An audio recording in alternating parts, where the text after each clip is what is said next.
So, when's the Bionicle 3 video? You gonna review Web of Shadows? Welcome back, Scarfy. Hope to see Bionicle 3 Web of Shadows sometime in the near future. Winky face. Bionicle 3, when? When is your review of Bionicle 3 coming? Please do it! Are you still planning to review Web of Shadows? Please do the third movie, although I hate it. Please do Web of Shadows, I want to see your point of view on it. Can you please do Over the Shadows, please? Next year, please? When will you review the movie of Bionicle 3? Yay, Bionicle 3! What are your thoughts on Bionicle 3 and The Legend Reborn? Still waiting for Bionicle 3 review. Do Web of Shadows. Where the fudge is Web of Shadows? Bionicle 3 Web of Shadows!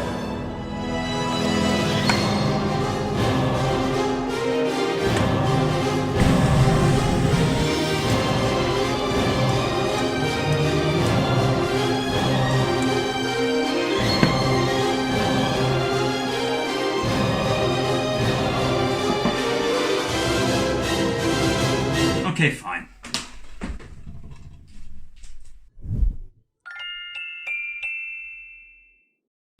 Well, we're finally here. Bionicle 3 Web of Shadows, and it's only taken me 3 years to do this. Whoops. Bionicle 3 is positioned strangely in the timeline. It's a prequel to Mask of Light, but a sequel to Legends of Metru Nui. Like between this scene and this scene, there's another movie entirely. Wild. It details an extra adventure taking place during the Toa Metru's rescue of the Matauran, just before they shrink and become old people. Slotting another story in there seems a little odd, but it does somehow work. Needless to say, if you haven't watched the previous two videos, I'd really recommend doing that first. Especially if you're not clued into what Bionicle is, you're gonna end up hearing a lot of words like Toa and Matauran that just mean absolutely nothing to you.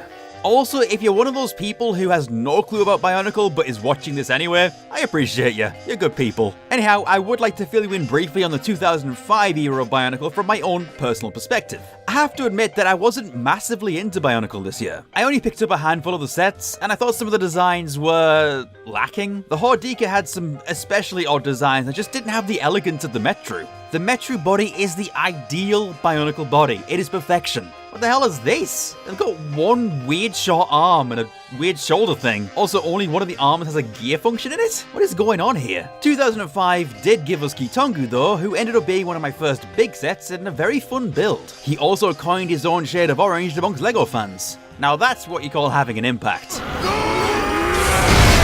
Still, I did watch the movie, and that's the main attraction today. Bionicle 3 Web of Shadows. Here we go. Bionicle 3 begins in very much the same way as the first two, with some voiceover from Old Man Vakama. This time he's mostly just recapping the events of the previous movie, while adding the stipulation that there's a new threat emerging in Metru Nui during their rescue of the Matauran. I hope you guys like spiders. We are immediately set up with a spookier, stranger atmosphere, including a small jump scare. If it's not obvious by now, this one is a bit moodier tonally, which I love. I mean, listen to this.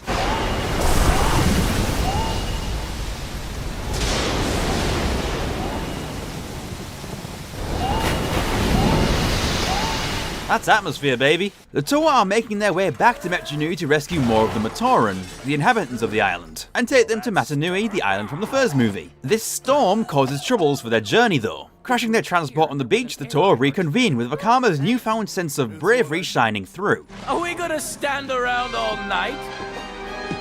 Or are we going to rescue the Matauran? I like that Vakama improves after Legends of Metru Nui. I complained a little bit in that one about his wineness, but I think that's the point. He grows from a snivelling sad boy to a true hero worthy of being a Toa. It's a, what do you call it? A character arc. The homecoming is somewhat bittersweet for our heroes, as there's a real sense of loss to Metru Nui now. A once bustling metropolis, now overrun with all manner of beasties running wild. The archive must have been breached. What did you have in there? Everything. Wenua, Toa of Earth and former archivist, explained that the webs coating all the towers belong to the Visorak, which are, according to him, nasty creatures. And they get a chance to meet the wee beasties up close and personal shortly after, and the Toa are paralysed with bolts of energy. Can I just point out how unsettling this is? I mean, look at this.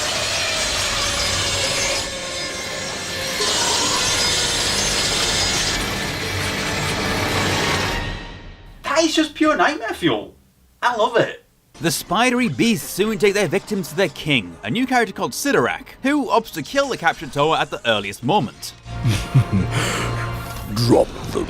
A simple solution, and probably the better call, but this order is belayed by... Is it to be so simple, Sidorak? Rudaka. Oh boy, here we go. This is Rudaka. She is Viceroy to Sidorak, and as we'll soon find out, she's the real power here. So according to the law, Sidorak used to be a courier in the Makuta's employ, and was given the role of King of the Vizorak through some slimy and underhanded means. Rudaka is a bit more of a Makuta fangirl though, as her plan in this film is to basically double-cross Sidorak and restore the big bad from the crystal resting place he was trapped in by the Toa in the previous movie. Not that he's dead, it's actually his literal resting place. He's taking a very long nap.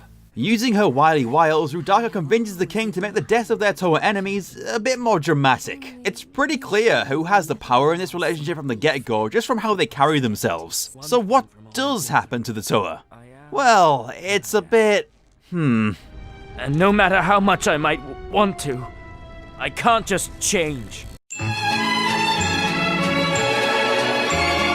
These pods mutate the Toa with Hordika venom, turning them into some form of bipedal beast. If these characters were human, these would essentially be furry conversion pods. Which, let's be real, someone online has drawn that already. I don't even have to check, I just know. I mean, hey, I'm not going to judge how you want to use the internet. I'm using it to review a children's movie, so... Also, a shout out to the crunchy sounds from within the pods.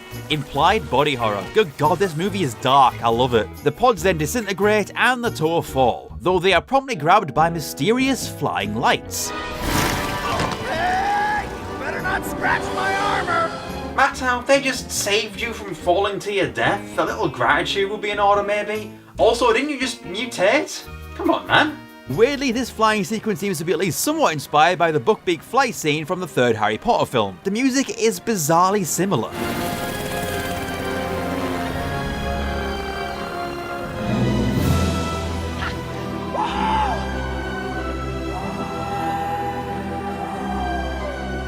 I guess it did come out a year prior. After they're taken away from immediate danger, the Toa discover their new bodies and react... not so well. Mattau is mostly the one freaking out about this, which he does a lot of in this movie, as it really prickles his vanity to change from a robot dude to a slightly different looking robot dude. Directing most of his barbs at Vakama, we see a small measure of discord from within the group. Again. I don't hear you saying that, Smelthead. What's the matter? Too busy cooking up another master plan? I'm through making plans. Well, that's the first good thing I've heard since I've been hideous. Soon, though, the glowing rescuers make themselves known. These are beings known as... The Rahaga are also fellow former Toa, and now also fellow mutants. You know what they say? A mutant is just a friend you haven't met yet. They did actually release a couple of these characters in their Toa versions as bonus sets in 2005 as well. I had this one, Iruni, as a kid, which I definitely didn't appreciate enough at the time. I mean, the green-gold combo, the spear, the shield, and that mask. It's a good one. You may also remember that I attempted to make my own interpretation of one of these characters as a Toa as well. Check out the Bionicles I made as a kid video to see that. But I digress. The leader of the Rahaga, Noir, explains that the Toa, in their new forms, must seek out Kitongu. Kitongu. The key to Nangu? Kitongu! Kitongu is a mythical figure who specializes in poisons. Think Bigfoot, but with a degree in toxicology. The Rahaga have travelled in search of this cryptid to help with their condition, bringing them to the desolate remains of Metru Nui, the Toa's former home. Vakama is less receptive to this, instead feeling that they should continue their mission in rescuing the Matoran, so he goes off alone. Instead of his usual voice, there's almost a growl to the way he speaks. An animalistic inflection, reflective of both his condition and the growing anger within. Noir attempts to get through to him, but to no avail. This is something you can't change. Watch me. That boy is on a quest for angst. I can practically hear the Green Day underscoring his life right now. Watch me.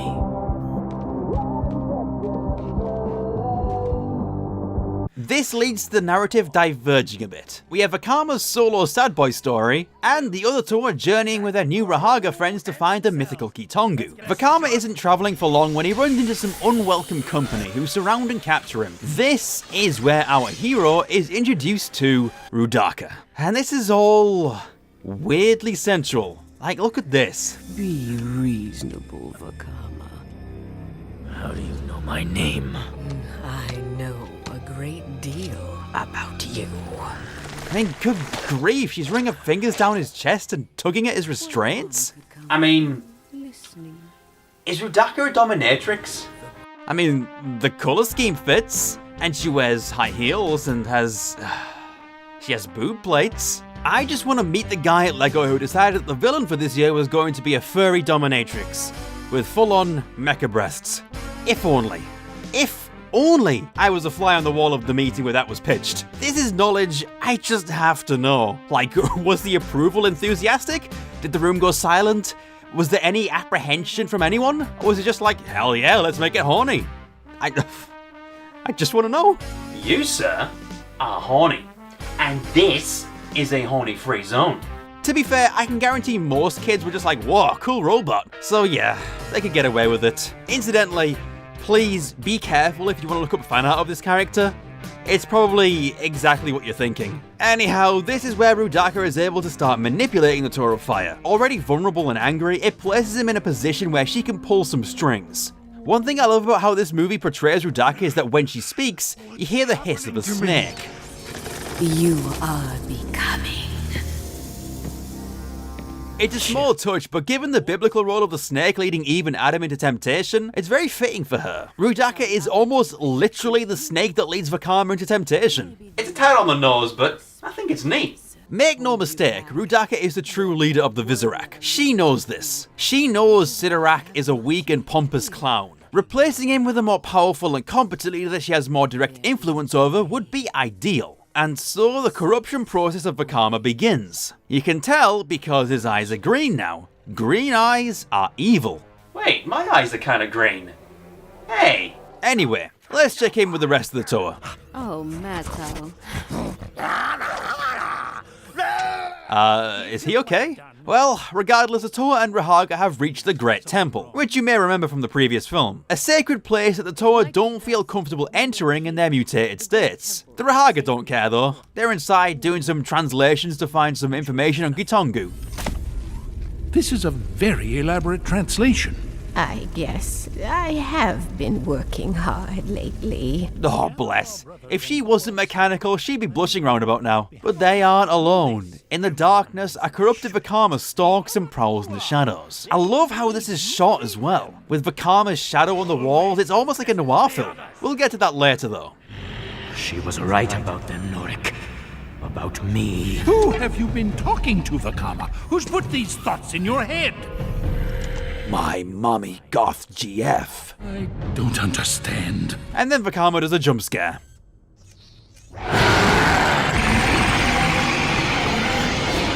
Ooh, spooky. The other two are concerned that the Rahaga did not return from the temple, go in search of them. Mattau is still being Mattau. Oh, have patience, Mattau. Yeah, take it easy, Mattau. Take it easy. I have absolutely no patience for looking like this. It turns out that the temple has actually been destroyed somehow, though I think we could make an educated guess as to why that is. And the Toa search for their newfound friends. Using his X-ray eye, Nuju spots Norik amidst the rubble. They free him from the rubble, and he rips the plaster off regarding their brother. I wish Vakama was here. He was. Speaking of our corrupted beast boy, he's trying to gain access to Sidorak's place, who has a statue head of himself that acts as an intercom. We do not welcome your kind here. We exterminate it. It's just so stupid. I love it. Imagine if Emperor Palpatine had a little statue head of himself that spoke to people and had glowing red eyes. What's good, homeboy? Here for some badminton? It's so ostentatious. Oh, this movie does a really great job of giving the two villains their own distinct quirks. Where Rudaka is a sly, backstabbing snake out for power, Sidorak is a self-important, arrogant fool who totally overestimates his importance in the grand plan. Vakama claims to wish to join Sidorak's cause, and as proof, he presents the king with a gift of the 5 remaining Rahaga. Delicious. Rahaga kebab. Rahagabab, no. Norik explains to the other Toa that Vakama has given in to the beast within, and that they will too in time, unless they can find Kitongu. Fortunately, the inscriptions from the temple had been translated earlier by the cute blushing Galgaki, and the diminished group can continue their search at... Tears that reach the sky? So then we get a montage of them journeying through the land to find whatever this could be. All the while, Rudaka grooms Vakama further to be Sidorak's replacement. Go ahead. Touch it. This whole plot thread has been great because Vakama basically cooking Sidorak has led to some amazing memes from the Bionicle fandom. It's all amazing to behold. Poor Sidorak. I actually think he's supposed to be more competent in the lore and outside this movie, but here he's just a total chump. It's hilarious. Vakama, we're really very much alike, you and I. Like, you're both red? That was a compliment, Vakama. Yeah, that's, Hey, is that Visorak mopping? Honestly, the Visorak? They're kinda cute. Like, sure, they're spiders, but with only 4 legs, that eliminates the creepy crawly factor. They do have those weird razor mouths, but still. I mean, come on. They do like little war cries back to Vakama. It's kinda sweet. I'd totally sell out my friends for a cute army like this. But you didn't hear me say that. The journey to Kitongu finally reaches its destination, and the heroes meet the mythical being as he awakens and rises from the depths, and somewhat agrees to help them. So, he'll change us back into our good-looking Toa hero selves? No. Aww. Somewhat. Kitongu is bizarre, even by Bionicle standards. He speaks in strange noises, like a whisper combined with a croak and the sounds of creaking metal.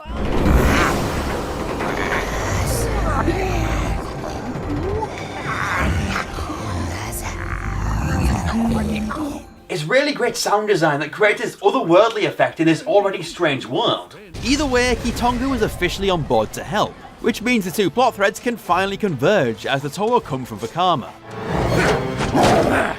You've made a grave mistake coming here! We came here to save you! The only ones you can save now are yourselves! Vakama actually makes a really great villain here. Despite its hero's journey in the last movie, it's clear that those insecurities still exist within him, bringing out the monster. I always like it when character flaws still persist past their initial arc. I love it, and I love this movie. It might just be my favourite of the 3. In the ensuing battle, energy blasts fly everywhere. It's probably the biggest scale battle we've seen from these movies, actually. Mattau separates from the group, while Kitongu ascends Sidorak's tower. I guess it's Kitongu. But Kitongu doesn't exist. Obviously, you're wrong about that. So? Kitongu. Yeah, that's me. We thought you were a myth. Well, you were myth taken. Vakama then offers to dispatch the mechanical cryptid, but Rudaka suggests that the king should be the one to do it. Oh, he is so dead. Movie Sidorak couldn't fight his way out of a ham sandwich. You might be wondering where Mattau is in all of this. Well, with Rudaka and Sidorak separated from Vakama, a showdown between the two brothers commences. Forget Anakin versus Obi-Wan. This is where it's really at. Seriously, all these action sequences are fantastic here. There are a lot of moving parts to this battle, and it's just a blast to watch. As Kitongu ascends, Sidorak begins blasting at him with lasers, but it'll take more than that to keep him down. And by more, I mean you don't send a king to do a queen's job.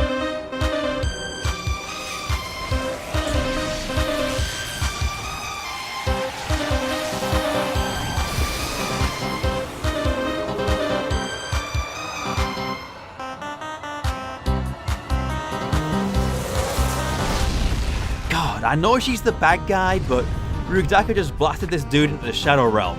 You know what, guys? That was kinda hot. Mattau and Vakama continue their own fight, and just look at how dramatic this is.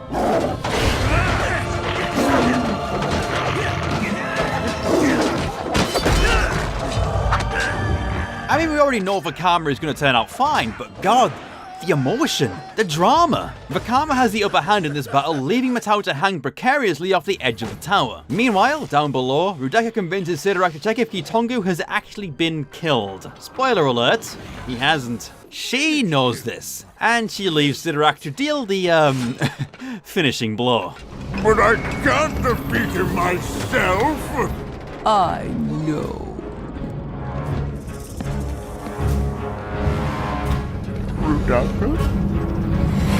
Oh, Sidorak, it's time for your 4 PM flattening.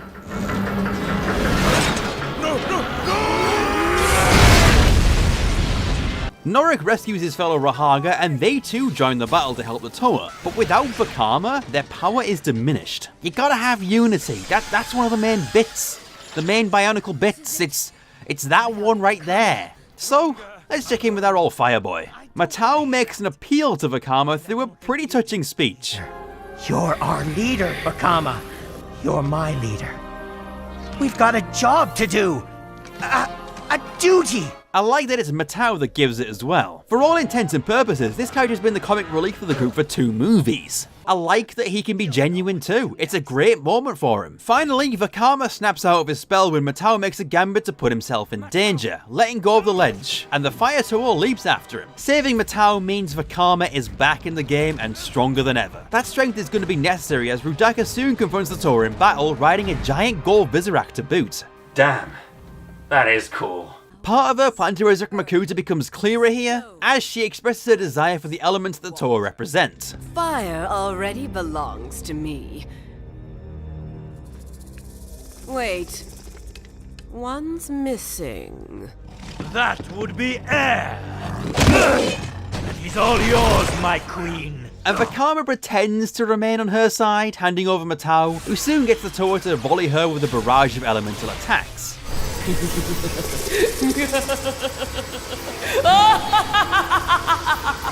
Which is exactly what she needs. Remember, this is all part of her plan to resurrect the Shadow Boy. Also, I'm glad she got a classic villain laugh in. She's a character who really deserves one.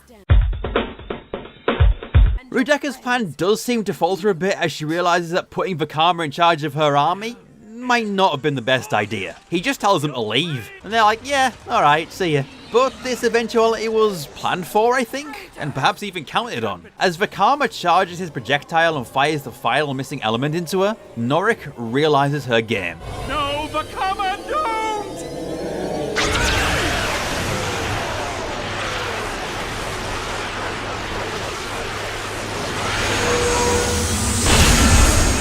Remember that hand? Yeah. Rudaka disappears and Makuta is free. Free to be the villain of the first movie. We all know how that ends though.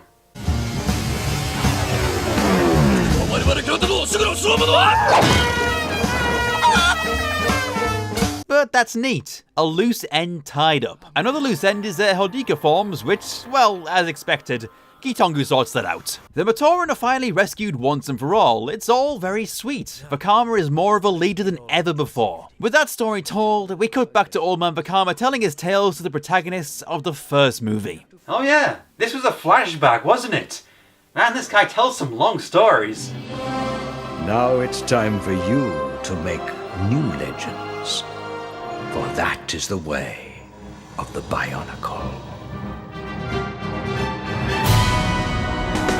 And there we have it. That was Bionicle 3 Web of Shadows. We finally made it, guys. After 4 years, I finally did all 3 movies. I really ought to have gotten here quicker. If you made it this far in the video, you might be wondering where this title comes from. The angst part is obvious. I mean, that's just all over the movie. Even the end credits are angsty. No, you're probably curious about the other part. See, I would actually say that Bionicle 3 shares a number of typical tropes and conventions with a surprising genre. Film noir. That might sound incredibly odd, but let me elaborate. This wasn't a reading of the movie I had myself initially. It was suggested to me by my friend and writer, Kevin. You see, when he's not reading rare Doctor Who books or flexing his muscles on beaches, he's offering insightful takes on Bionicle movies that I hadn't previously considered. One of those being that Bionicle 3 is somewhat film noir. I was taken aback a bit at first when he mentioned this, but when I asked about it and he explained, it does actually add up. This led me to do a bit of research to see just how well this perspective works.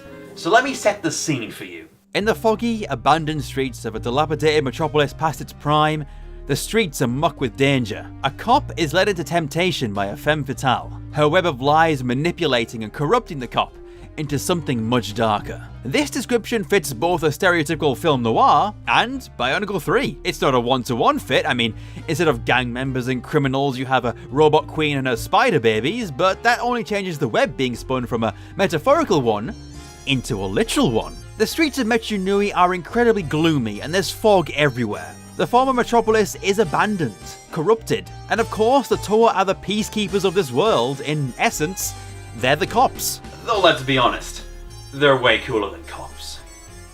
Rudaka's role as the femme fatale is incredibly clear from the outset. She wields her sexuality and power as a weapon to drag others into darkness, and discards those who she no longer needs. Eventually the hero overcomes the villainess, but the ending is often bittersweet. Like I say, it's not a perfect fit, but how could it be? But I'd say a compelling argument could be made for Web of Shadows being film noir Bionicle. Perhaps I'm not the right person to do this argument justice, but I can give it a small go. It's also partially a werewolf horror film, I suppose, with heroes fighting in a battle with a beast they transform into. I mean, that one's a bit more obvious and surface level. Let's just say this movie is a strange blend of weird ideas that somehow works. It's actually pretty great. It's dark, moody, and full of emotion, showing a great ambition beyond what the first two had to offer. Do I think it's the best of the trilogy? Yeah, I actually think it is. I will admit that the Kitongu side story is a little bit thin, but the Vakama drama, the climactic battle, and the showdown with Mattau were really great. Tragically, this was the last Miramax Bionicle movie, as a movie for the 2006 storyline was never made. It's a massive shame because I did enjoy the art direction of these movies, and the fourth one would have had a storyline that continued on from Mask of Light, making the Matoran protagonist Jala into a Toa himself like Takua. And that would have been awesome to see on screen. I will be eternally disappointed that the Ignition Saga was never made into film. That's not to say that Web of Shadows was the last Bionicle movie ever though. Oh no, a few years later saw the release of The Legend Reborn, featuring the 2009 storyline. Is it any good?